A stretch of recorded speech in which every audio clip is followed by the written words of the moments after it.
Los algoritmos de inteligencia artificial que tenemos hoy ya son capaces de manipular a la sociedad a un nivel muy grande y ni siquiera nos damos cuenta. De hecho, ya lo hace. Ya lo participa en la definición de la opinión pública.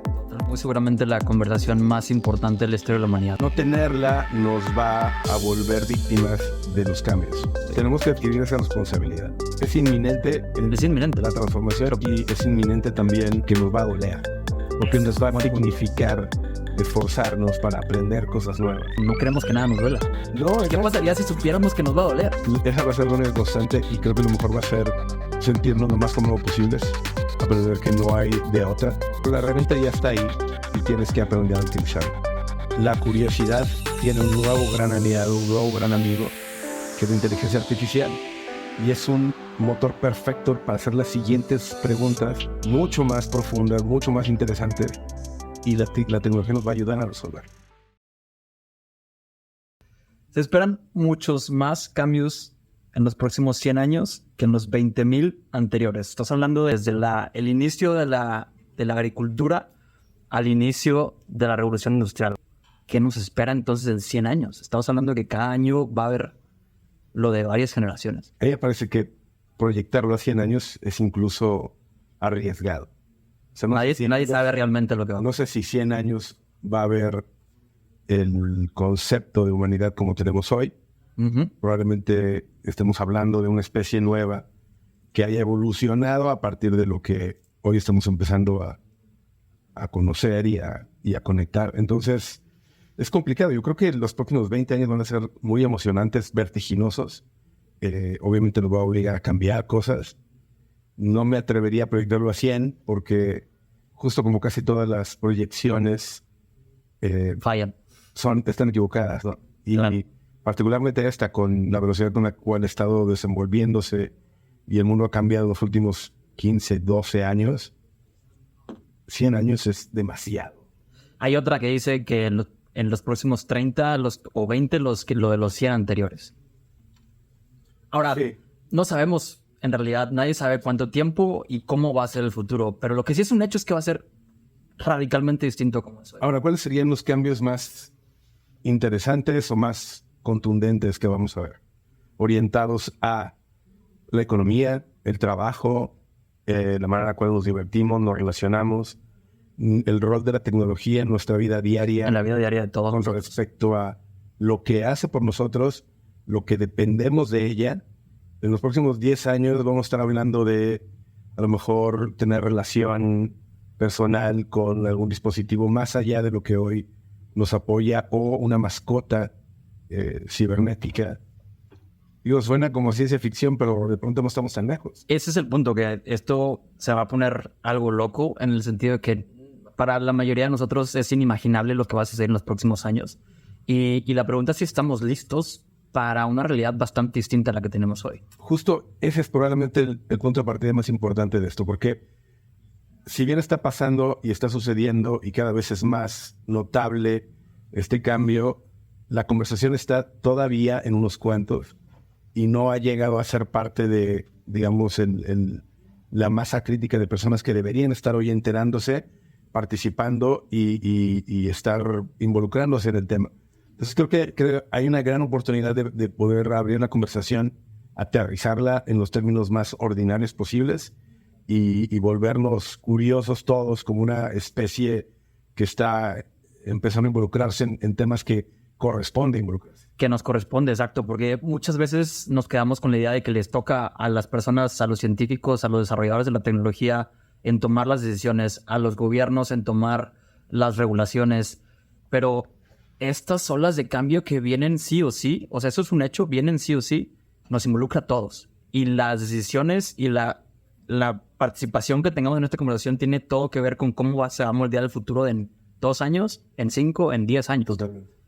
Creo que uno de los puntos de partida que vale la pena poner en la mesa es la gran definición de la inteligencia artificial como el eje del cambio de los próximos, del futuro cercano. Que es la punta del tren y mucha gente no sabe ni siquiera qué es la inteligencia artificial. Y hay muchas versiones. De pronto también escuchamos algunas muy apocalípticas que va a destruir a la humanidad. La realidad es que la inteligencia artificial fue creada para ayudar al ser humano a convertirse en algo mejor. Pero que es una posibilidad. Esa distopia es una posibilidad. Es una posibilidad que no podemos descartar. No, pero de alguna forma también sería muy radical quedarnos con ella nada más. Claro. Entonces, si el origen de la inteligencia artificial es ayudar al ser humano a hacer mejor la experiencia de vida, en ese sentido tendríamos todos que volcarnos hacia ella y aprovecharla para ser pues, mejores en nuestro trabajo, en nuestra experiencia de vida todos los días, en cuestiones como la salud o como la economía. Creo que en general deberíamos estar más abiertos hacia allá, ¿no? Esperando que la inteligencia artificial esté programada para esos objetivos, porque el incentivo no necesariamente está ahí. ¿Estás de acuerdo? Como organizaciones, quieres un beneficio y ese beneficio está en lo económico, no en el bienestar de la humanidad. Y muchas veces esta inteligencia artificial tiene... Una de las cosas que decía Stuart Russell es que la programación viene desde encontrar o conseguir sus objetivos, no nuestros objetivos. La definición de la inteligencia artificial muchas veces parte de conseguir el objetivo que se le brinda o que se le pide, pero no de conseguir el objetivo que nos beneficia a nosotros. Entonces ahí se vuelve una interacción interesante entre lo que es mejor para la sociedad y para la humanidad y lo que es mejor para el que la está desarrollando. Es para un beneficio común. Pues por ahí hay un conflicto de intereses. Que lo seguimos teniendo como sociedad. O sea, está claro que las grandes corporaciones van a querer siempre maximizar sus rendimientos. Ahí está el incentivo y ahí está la escala de valores que tenemos como sociedad hoy. Ahí es donde creo que se vuelve muy importante este tema filosófico. Pero entonces, ¿tú crees que la inteligencia artificial en un momento dado va a llegar y va a decir, esos objetivos son muy egoístas, los voy a cambiar y para conseguir el objetivo nuevo tengo que destruir a las grandes corporaciones? Entonces, ¿te imaginas esta escena de robots asesinando a ejecutivos de corporaciones? Es que creo que lo más automático es pensar en personificarlo, no en robots. Pero yo creo que los algoritmos de inteligencia artificial que tenemos hoy ya son capaces de manipular a la sociedad a un nivel muy grande y ni siquiera nos damos cuenta. Ya son capaces de moldear ideologías y formas de pensar y ya no necesita personificarse en un robot. Podría incluso moldear nuestras formas de pensar y creo que ya lo hace. De hecho, ya lo hace. Participa en la definición de la opinión pública. Totalmente. Y nos dicta de alguna forma lo que nos gusta y lo que no nos viene tan bien. Quizá no tenemos, y esa es una de las primicias más importantes, o una de las es, ¿tenemos en realidad ese libre albedrío? No. Todavía ni siquiera terminaba de preguntar y ya lo sabías. Nunca lo hemos tenido porque somos parte de una sociedad que va definiendo nuestro rol y de alguna manera va definiendo también nuestros gustos. Y si de pronto entras en conflicto con eso, la sociedad te castiga. Y es muy incómodo también. Y es muy incómodo y te pone en una situación en la cual te aleja y quedas totalmente excluido. Entonces, no tengo libre albedrío. Nunca lo hemos tenido, es una ilusión. Y particularmente ahora, lo más crítico puede ser es que ni siquiera lo estamos definiendo nosotros como especie o como sociedad, sino ya los algoritmos empiezan a determinar lo que nos debe de gustar, nuestros nuevos hábitos, nuestros nuevos intereses. Y eso lo vuelve al final de cuentas interesante. Me parece a mí, el gran objetivo que tenemos que conseguir como humanidad es darnos cuenta de que así funciona y por lo tanto actuar en consecuencia. Creo que tú y yo coincidimos en que esta es probablemente o muy seguramente la conversación más importante de la historia de la humanidad. ¿Por qué crees eso? Porque no tenerla nos va a volver víctimas de los cambios. Mientras más participemos, nos vamos a volver más determinantes en lo que sigue. O sea, que probablemente no tenemos ese libre albedrío o esa capacidad de decidir 100% hacia dónde va a ir esa tecnología, pero entre más conscientes estemos de cómo funciona o nuestro rol en todo este sistema, quizá podemos moldear un poco hacia dónde se puede. Tenemos que adquirir esa responsabilidad. No podemos darle la espalda al tema. Y es difícil ser responsables. Hay una gran cantidad de personas que todavía dudan mucho sobre el impacto de esto. Son escépticos sobre realmente la relevancia que va a impactar en sus vidas. Y creo que deberíamos estar ahí acercando el tema para hacer más amigables las conversaciones. No es una conversación sobre programación, sobre tecnología dura. Se trata de cómo nuestros hábitos van a ser transformados y cómo esta tecnología participa de nuestras decisiones, de nuestros deseos, de nuestro futuro y de nuestras probabilidades de satisfacción con respecto a lo que esperamos de la vida, ¿no? Dijimos ahorita que el cambio es muy incómodo y una de las cosas que es inevitable es que va a haber muchos cambios en los próximos años, muchísimos cambios, y eso va a ser muy incómodo para todos nosotros. Si sabemos que sí o sí van a llegar esos cambios, entonces, ¿qué es lo que podemos hacer? Yo creo que lo único que podemos hacer es prepararnos para ese cambio. Es inminente, Es inminente la transformación, y es inminente también que nos va a doler, porque nos va a significar esforzarnos para aprender cosas nuevas. Y creo que la sociedad de hoy se ha encargado de que no queremos que nada nos duela. No, ¿Qué pasaría si supiéramos que nos va a doler? Vivimos en una era donde todo es placer. Es la búsqueda inmediata del placer lo más rápido posible, lo más efímero también, y el dolor, digamos que es el mayor pecado, no tiene sentido. Entonces tratamos de quitarlo de nuestras vidas. Evitarlo.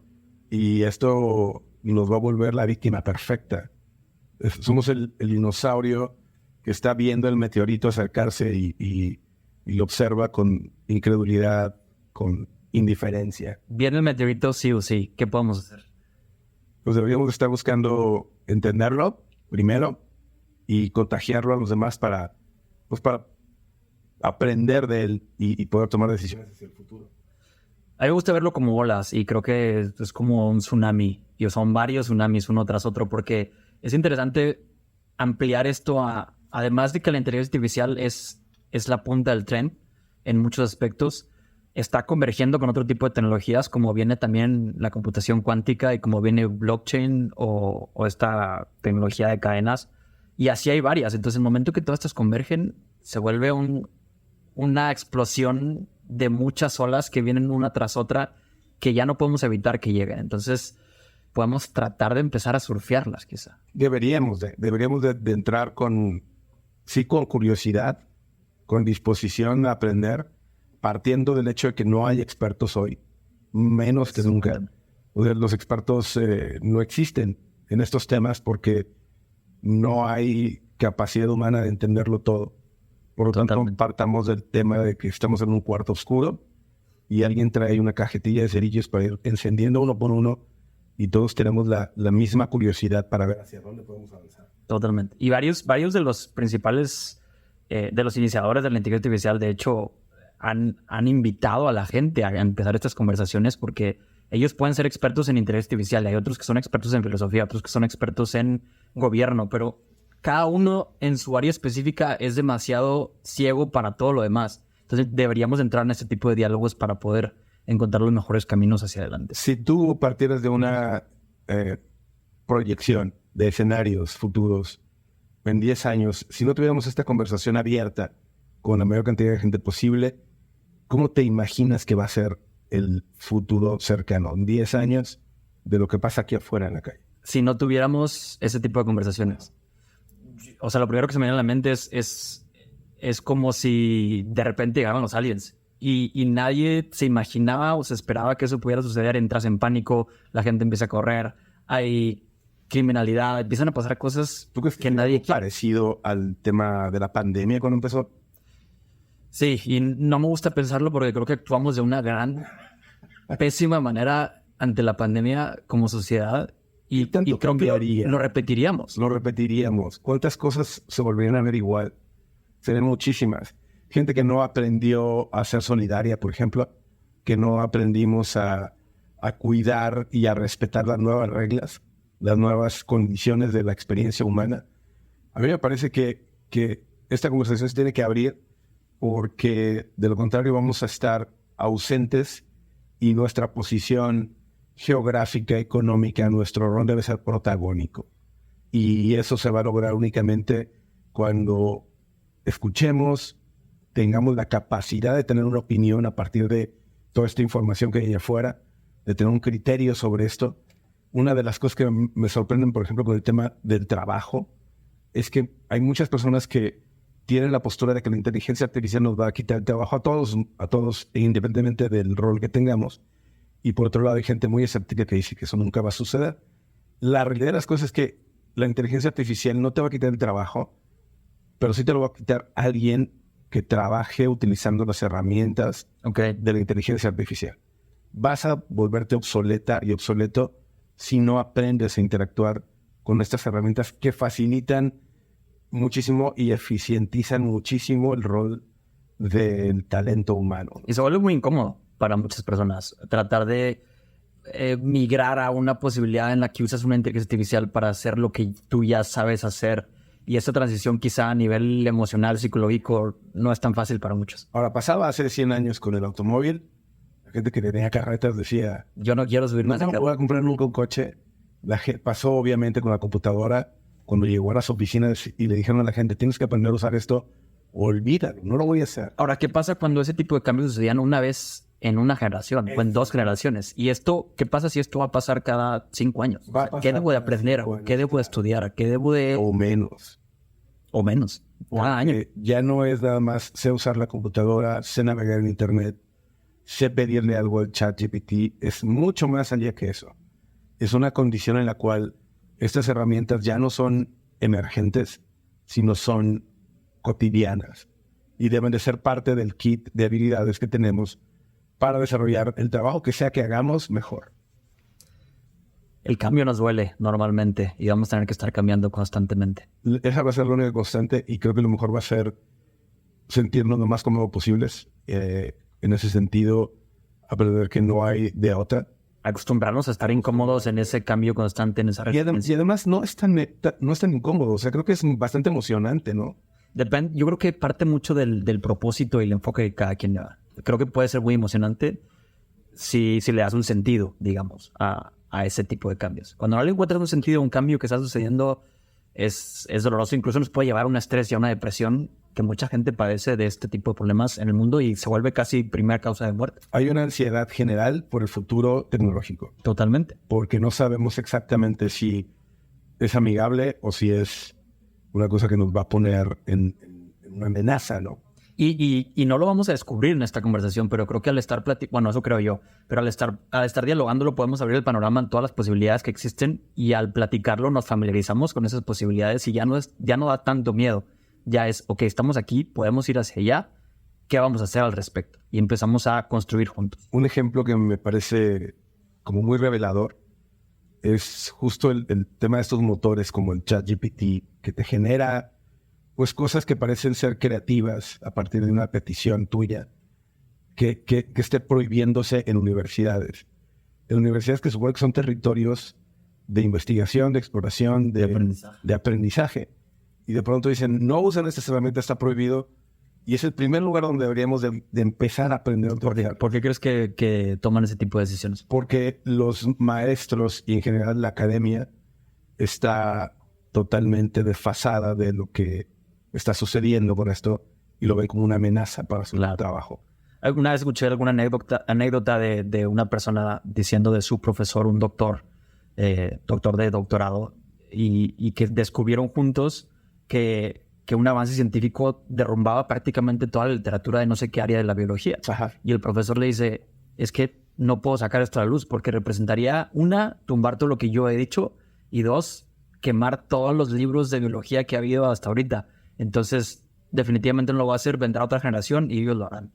Entonces, creo que ese tipo de anécdota que escuché alguna vez refleja gran parte lo que nuestras universidades son. Es este conocimiento que hemos traído hasta hoy y nos casamos tanto con él que se vuelve muy complicado evolucionar al siguiente paso porque es ir en contra de lo que yo mismo he dicho, lo que yo mismo he defendido por mucho tiempo. Esa capacidad de retarte o cuestionarte a ti mismo lo que tú creías que era la realidad. Pero la herramienta ya está ahí y tienes que aprender a utilizarla.